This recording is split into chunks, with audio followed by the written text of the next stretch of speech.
What's happening, everybody? This loss is gonna fucking sting. This actually really stings. I know we had a lot of games like this last year, and we tend to just like since last year, we start off really rusty. We just started off just like this, and we also lost against the Oklahoma City Thunders. And heck, we had a fat losing streak last year, but this year, kind of like the same scenario. Like we played like garbage for the past two games, and but obviously I'm not gonna really overreact and not really gonna just say, oh, the title is out of the window, oh, the Clippers are done, are not gonna go to the finals. I still definitely stand by that the Clippers are easily gonna eventually win the championship. Like the the time when you should really start judging when a team is gonna be good is, I would say, probably like mid November to December. Like the first month is just, oh, you're just getting to rhythm and all that, but nevertheless, I'm not excusing the horrendous performance we did because man, we just played horrendous like throughout the whole entire game. We're letting Shai Alexander, Trey Mann just barbecue the living heck out of us. Shout out to Shai Alexander, former Clipper. Nothing but love and respect for him. Sucks that we put him in a trade for Paul George. Obviously, Kawhi, Kawhi kind of like put us in a tough position, so we just want to make sure it's 100% guaranteed we get Kawhi Leonard.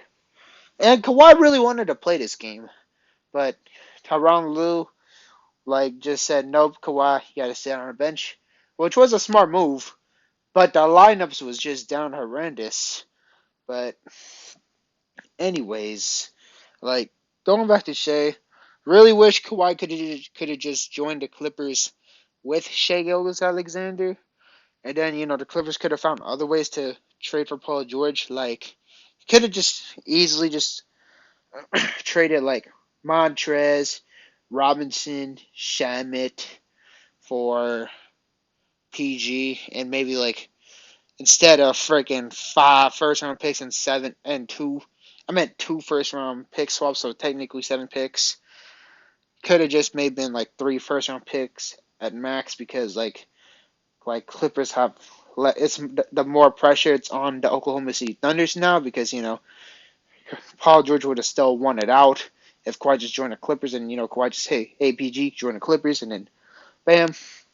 So the more pressure would have been on OKC and the Clippers would have got no pressure. We would have just been just fine. So we could have just got PG on a better deal. But nevertheless, it is what it is. And the Clippers did rebound to a certain extent. But now let's get to the game. Enough of the backstories. So, but I mean, honestly, there's not really much to talk about. We just played like garbage. So the starting lineup started off with freaking Reggie Jackson, Norman Powell, and Terrence Mann.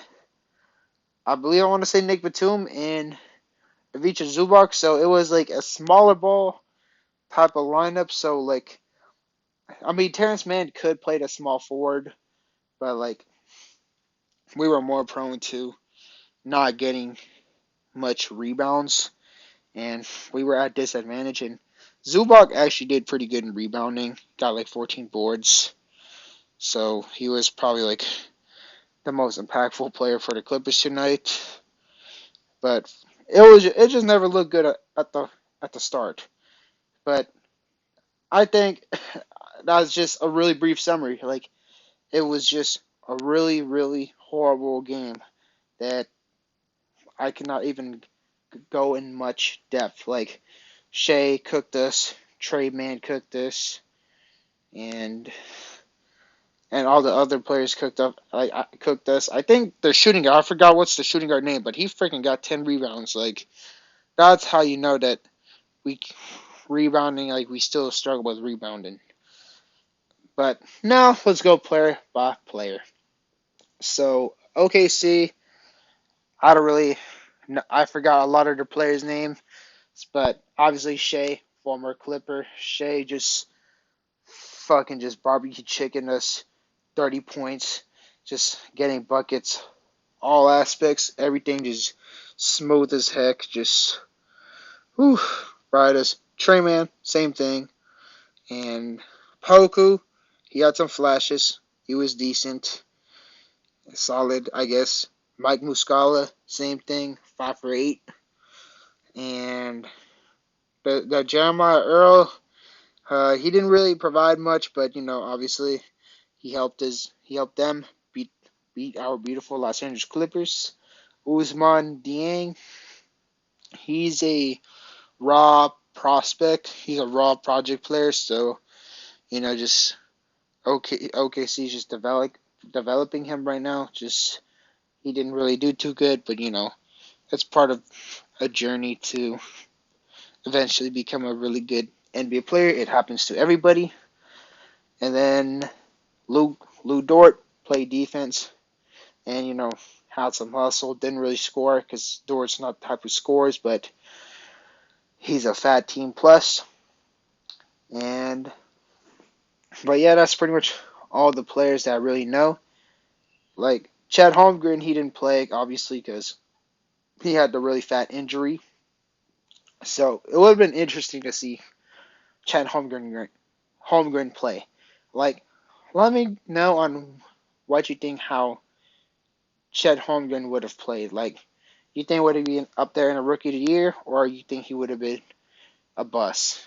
That'll be an interesting story. Hopefully, he does not become a Greg Oden.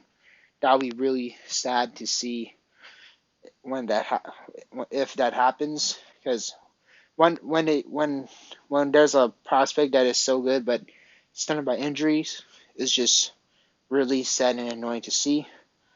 But that's just what I got for the OKC. But now let's go player by player for the Clippers. So Reggie Jackson, man, Reggie Jackson has been on a really bad slump for the start of the season. Like for the first 4 games, Reggie Jackson has been pretty inefficient. He's been missing a lot of shots. He went 4 for 17, which is that's horrible. That is just flat out horrible. And his defense honestly went back to like when he was a Clippers for the first year. Like he was getting blown by a lot more easier, and he had a harder time staying in front of the players. But I'm not gonna just automatically just switch up on Reggie Jackson and call him trash and all of that. Like obviously he did play like trash, but I believe that Reggie will eventually get something clicking, and he's gonna eventually just go back into rhythm and hope for the best. Like he's been a really good culture changer from what happened like last year, especially when Reggie was just cooking the living heck out of everybody. But it happens to a lot of players when they just go on a slump. It's not really uncommon. It happens to like even the players who you least expect to have a slump. So I'm not gonna just like make the mistake of just counting out Reggie and all of a sudden Reggie Jackson just balls out and all of a sudden it's like, oh, like he's still like that. So obviously just try to support our boys, but obviously we gotta we gotta just acknowledge the facts, but at the same time just don't be a Lakers fan and just automatically just bash on them and just call them trash and all that. But Reggie, just please step it up. 4 for 17. Just it's been a rough stretch for Mr. June. Norman Powell, another player who's recently has been doing pretty bad lately.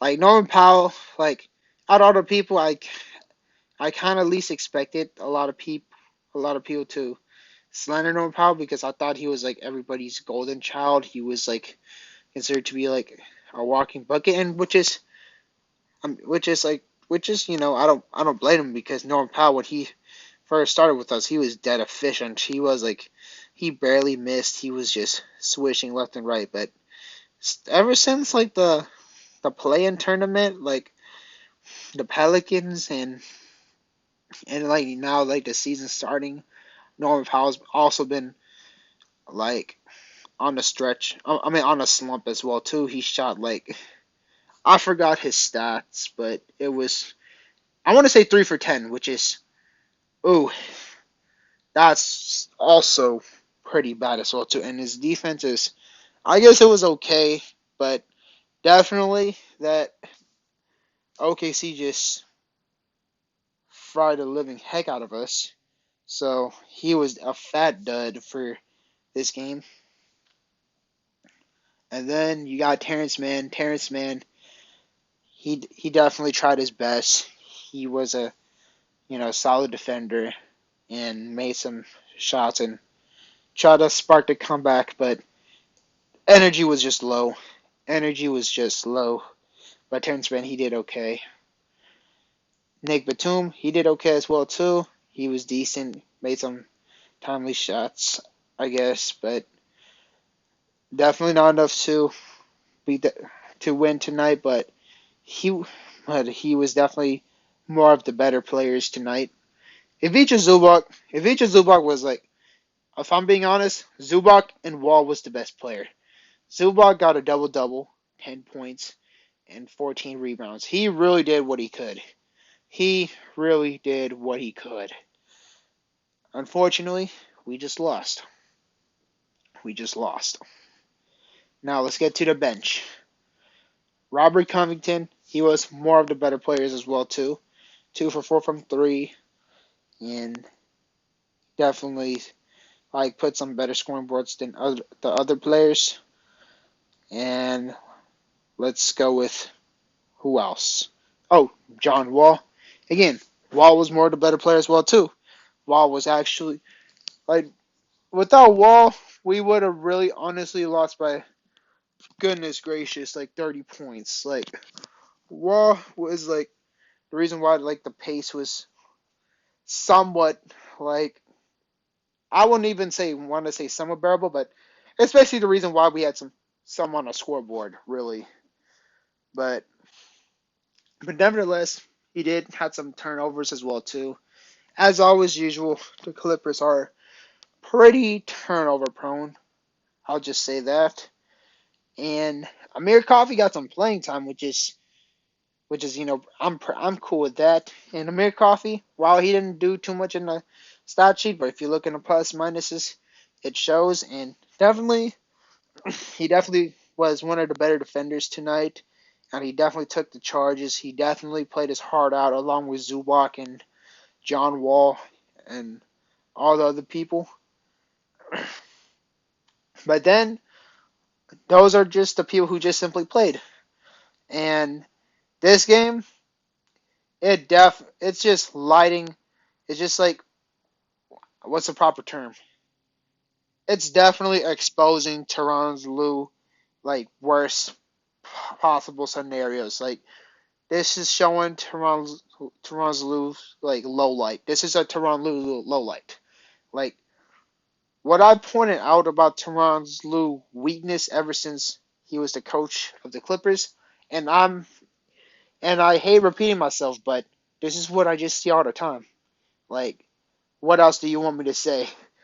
The weakness is he does not utilize the youth, the young talent enough. And this is the perfect game.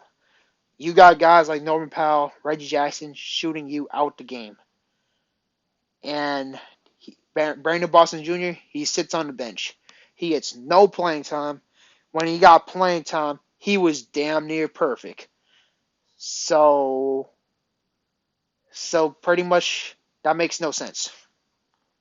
Also, what's even worse, Moussa Diabate, no playing time. He was not even on the plane. Why? This is the perfect game to get Moussa Diabate on the playing time, playing on the damn floor. We struggled on rebounds so bad. And Mosa, out of all the games, Tyronn Lue had that man glued to the seat. He was just straight up sitting on the bench, getting no runs. Like, it's just beyond pathetic on how Musa Diabate is not even getting playing time. Like, Tyronn Lue, timidness of not playing young talent, some Clippers fans they're now starting to think like Rob Pelinka. They're starting to think like Lakers fans, like how we should just mortgage some of the future for I don't know fucking Miles Turner or a quote unquote to trade for a big man in the market. While all along you have a big man who's on a damn team who's damn near impactful and damn near would have made us undefeated. That is better than that would have been better for the whole time. So let's just say, oh shit, Woj pop the Woj report or Shams report.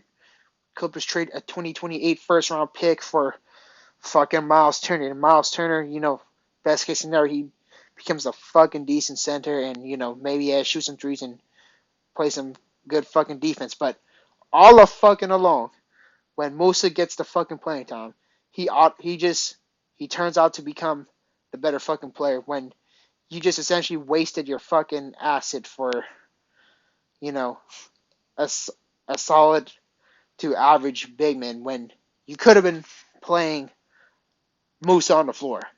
Like, this is what Tyronn Lue got people thinking of. Like, I'm not even really saying, I'm not gonna even say, I'm not pushing for Tyronn Lue to get fired.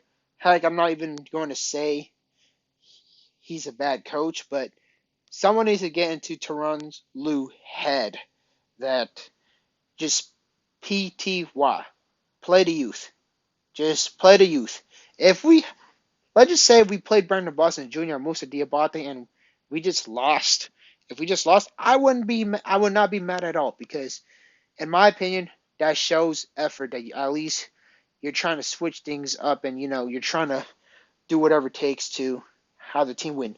But no, Tyronn Lue stuck with the 8-10 man unit. We just became way too predictable. We just did the same thing. We just turned the ball over a lot of times. We just missed so many shots, and energy was not there. When you play Brandon Boston Jr. and Musa Diabate, they bring energy. And the best part about just randomly playing the youth is pretty much you just throw off other teams. They're not gonna know what the heck to do if you just do that. Like, but anyways, this time I'm gonna just take a look at all the players who played the minutes. So let's get this started. Why on earth, when all these guys are starting, what the heck you would? And there were times when freaking Reggie Jackson, Norman Powell, and John Wall were in the same lineup. You're gonna get cooked in rebounding. And why the heck are all these guys playing so many minutes, bro? 30 minutes, 30 minutes, 26 minutes. Like, you could have just easily just took 5 minutes from each. Maybe take 5 minutes, a little bit. Just make maybe 2 minutes, a little bit from Kennard, and then give it all to Boston. You could have played Boston 20 minutes. Like maybe you didn't have to start him, but by the time it was like 5 minutes down in the first quarter when we're on the scoring now, you could have either subbed in Powell, you could have either subbed in Jackson, you could have like I know Man played more of the better, and he did get a good amount of rebounds, but maybe you could even sub Man out for Boston Jr. because Boston Jr. brings in energy and scoring. Like we were on a scoring drought and we were off on offense, and it's not like Boston Jr. is bad on defense. Like that makes no sense that Boston Jr. is not playing minutes. It's just like look at 3 for 4, 75%. Like Boston Jr., if he was playing, it would have been a fun duel with Boston Jr. and Shea Gilgeous-Alexander. Oh man, but Tyronn Lue, like apparently he he didn't have enough of I don't know, like he didn't have enough courage to put Boston Jr. on the floor. Like look, if the game still looked like this, if we still somehow lost with Boston Jr., which maybe it would, maybe it wouldn't, like we would have had a better chance. But if we still somehow lose, I'll be fine. Like because at least that you at least showed some effort. You showed some effort to try to like find ways to make your team win. But Tyronn Lue just stuck with he just couldn't get out of his comfort zone, which is pretty darn annoying. And another thing is like why is Musa Diabate like not even playing when Zubac's like the only center? Like Moses Brown, he's more of a like a type who just you just need time to develop him. I want Brown to succeed, but let's be real, he's not really he's pretty unplayable a lot of times, especially if he gets switched onto a shifty guard. So why on earth you're not playing Musa Diabate? That's even dumber than not playing Brandon Boston Jr. Like, look, I thought it was bad enough that the Clippers didn't play Jay Scrub any minutes, but now Musa Diabate is playing no minutes at Zubac's only center. That makes zero sense. Zero fucking sense. And damn right, I'm so glad I'm lonely in a house so I can freaking be ranting my ass off with pure anger. So now I'm gonna get to the film. Let me dig into film. So apparently, a lot of people say when I say play Musa Diabate, so a lot of people some people would support it, which is shout out to you. But also there'll be some people who say Musa Diabate is not ready. He's underdeveloped. He's a rookie. You would want to play a rookie 30 minutes? You would want to play this guy? You suggest that you should play him? He's just a rookie, man. He's a 43rd pick. He's not a top pick. So apparently he's not ready, right? Look at the poster. 6'10", just freaking jumped out the gym. Posterized him. Imagine if you played Musa Diabate versus the Suns. He would have made that Jock Londale dude freaking have a PTSD. He would have been crying. He would have just ran out the arena, or like he would have had a Paul Pierce incident and sat in a wheelchair. But no, Tyronn Lue is too timid to play this man. What are you doing, Ty Lue? Look at him. Look at him. And you're telling me he should sit on the bench? You're telling me that we should trade for Miles Turner or Jared Vanderbilt, which is Vanderbilt's a really good player, but I'm just using Vanderbilt as an extra example. I really like Vanderbilt. Shout out to him. He's been balling. But you would rather, but anyways, going back, you would rather trade Turner or Vucevic or give up a lot of plays for, let's just say, like one dude said, Wendell Carter Jr., when you could be playing Musa Diabate, you could be playing this guy who's just as good as all the other guys in the trade market, and but instead you want to like just trade for some players in the market just to play in front of him. That's just uh, I don't know what to say. Like I would rather play him. I would rather play Musa. Next clip. So apparently he's not ready, but look at him setting a really good screen, pick and roll. That's an ideal backup to Zubac. Heck, you could play him at power forward. He's not gonna be a traditional power forward because he can't really shoot the ball. But he could be like it could be like a Mobley and a Jared Allen type. Like Zubac could just stay more inside, while Musa Diabate could be like the taller, well not the well yeah the taller power forward that would just defend outside, who has his fucking orangutan looking ass arm and fucking just block a lot of the shots, and it would have been a good ass contest in it, and the opposing team would shoot nothing but bricks. Imagine him guarding Booker. Clank, clank, clank. Next clip. Look, two guys on him, two players on him, and you're telling me this guy's not ready. You're telling me that we should trade our 2028 first round pick for Miles Turner or whoever you guys would want to trade for. Heck, you should trade Just trade like some of our trade 3 of our draft picks for, I don't know, whoever you say, instead of just playing him. Like, come on now. This guy should be on the floor. Number 25, Diabate. He should be playing on the floor right here, right now. Now let's get with Brandon Boston Jr. So apparently there are so many shooting guards that are better than him that we should not play this guy. We shouldn't be. Don't forget, this guy is one of the best defenders in the league. Marcus Smart, he won DPOY, Defensive Player of the Year. You're telling me we should trade Boston Jr. for Miles Turner or whoever, like I said, whoever you guys say, Miles Turner or whatever. I don't know who y'all be wanting now these days, Vanderbilt or wherever. You're telling me we should trade Boston Jr. Look at him. Yeah, damn right. This is not the player you would want to trade. Like, just play him the minutes, man. Just play him the minutes. And look at him, saucing up Jason Tatum. Bam, and then a good contest. Splash, splash. This is the guy we could have had if Tyronn Lue just grow a pair. Like, simple as that.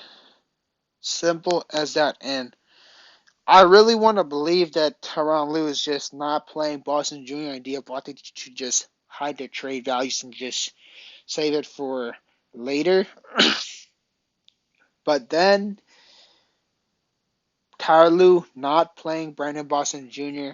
in the play-in versus the Pelicans just disprove it. Because if I'm gonna be completely honest with you, Brandon Boston Jr. should have been playing against the New Orleans Pelicans during the play-in.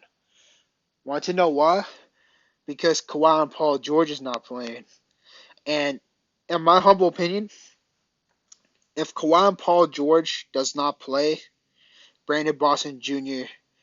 should play a huge chunk of a minute. Or honestly, I would go as far to say we should start Brandon Boston Jr. if Kawhi and Paul George don't play, because of course he's not obviously as good as them yet, but he provides like pretty much what Kawhi Paul George provides, except, obviously he's not experienced enough, but so what? If he's barbecuing people up, so just play him. And also, now this is the confusing part. This guy plays really good defense too. And he's a really good shot creator. So that even makes him more peculiar on why he's not playing any minutes. That just makes zero sense. Like, if Boston Jr. was a cone on defense, if he was like a Carmelo Anthony, or he was Luke Kennard when he was in his first year with us, I would have somewhat understand on why he's not playing minutes. But considering that he's actually a plus defender, and he's not playing minutes, and he's a really good offensive shot creator, that just even further irritates me on why he's not playing any minutes. Like, oh my goodness, it's just stressful when Boston Jr. and Diabate, or any young talent that has the talent to help the team win, when they sit on the bench. It's just pure blasphemy. It's pure blasphemy. So look at that. One of the most contested shots you could possibly think of. But you're telling me this guy's not ready. So might as well let's not let's play Eddie Jones over Kobe Bryant. Let's have Kobe sit on the bench and trade Kobe Bryant for a proven player in Patrick Ewing or Grant Hill or some stuff like that. Might as well not play Stephen Curry and Giannis Antetokounmpo when they were in the early stage. Just trade them for a proven player in Dwight Howard or DeAndre Jordan or Chris Paul or any other big names. Let's so don't play Stephen Curry. Just trade him for Andrew Bogut or something like that, and then just might as well just do that if you're gonna be saying stuff that Boston Jr. is not ready to get minutes. Like, yeah, of course he's not gonna be perfect. He's not gonna shoot 10 for 10 every single game. He's gonna miss shots, but it's part of the growing process, and at least that you're just putting in an effort to find other ways to win games because it's much better than just staying the same, go small ball, and just be stuck on a plateau and just eventually just keep losing game after game, and then and just relying on your stars to do the work for you. Like Tyronn Lue, like I mess with you, but you have this you have this obstacle that is standing in the way of me just putting you as an S tier or maybe even an A plus tier coach, and that is just you're not playing the youth enough, man. Like the Clippers always struggled with playing the youth. They never utilize them properly. They never play them enough minutes. The Clippers, like with Bryce Johnson. Bryce Johnson had a really good upside. He was like a LaMarcus Aldridge. But Doc Rivers, his dumbass fucking played DeAndre Jordan and fucking Bryce Johnson. Well, not Bryce Johnson. Wesley Johnson over Bryce Johnson. And Doc Rivers, he didn't play SGA. He played Avery Bradley over SGA. And then finally, obviously, Doc Rivers we had no choice to just play SGA. But like Doc Rivers is a whole new level of trash. Tyronn Lue is not as far from trash. He's good, but he has this one trash characteristic that just needs to go. But the difference is he'll eventually play them, but he'll just do it when when it's like pretty delayed. For example, Terrence Mann. Terrence Mann should have been playing since Game 1 against the Dallas Mavericks from 2021. But Tyronn Lue didn't even play him actual minutes till Game 3. So that's one prime example. And heck, even when we play against the Jazz, Tyronn Lue still did not play Terrence Mann until the Game 6. Terrence Mann had to have a superstar 39 points performance in order to get Tyronn Lue to at least give him some decent rotational minutes. It should not be that way. When the player shows flash of talent and if it's the youth, just play him. Just straight up play him. So then you would get better depth, and then when Kawhi and Paul George goes out, and when you incorporate guys like Brandon Boston Jr., he would just be torching them as well too. He would just be torching, whoever we're going against. But it's just ridiculous. All I gotta say, it's just ridiculous on how these two talented players are not getting no playing time. It's pure ridiculous.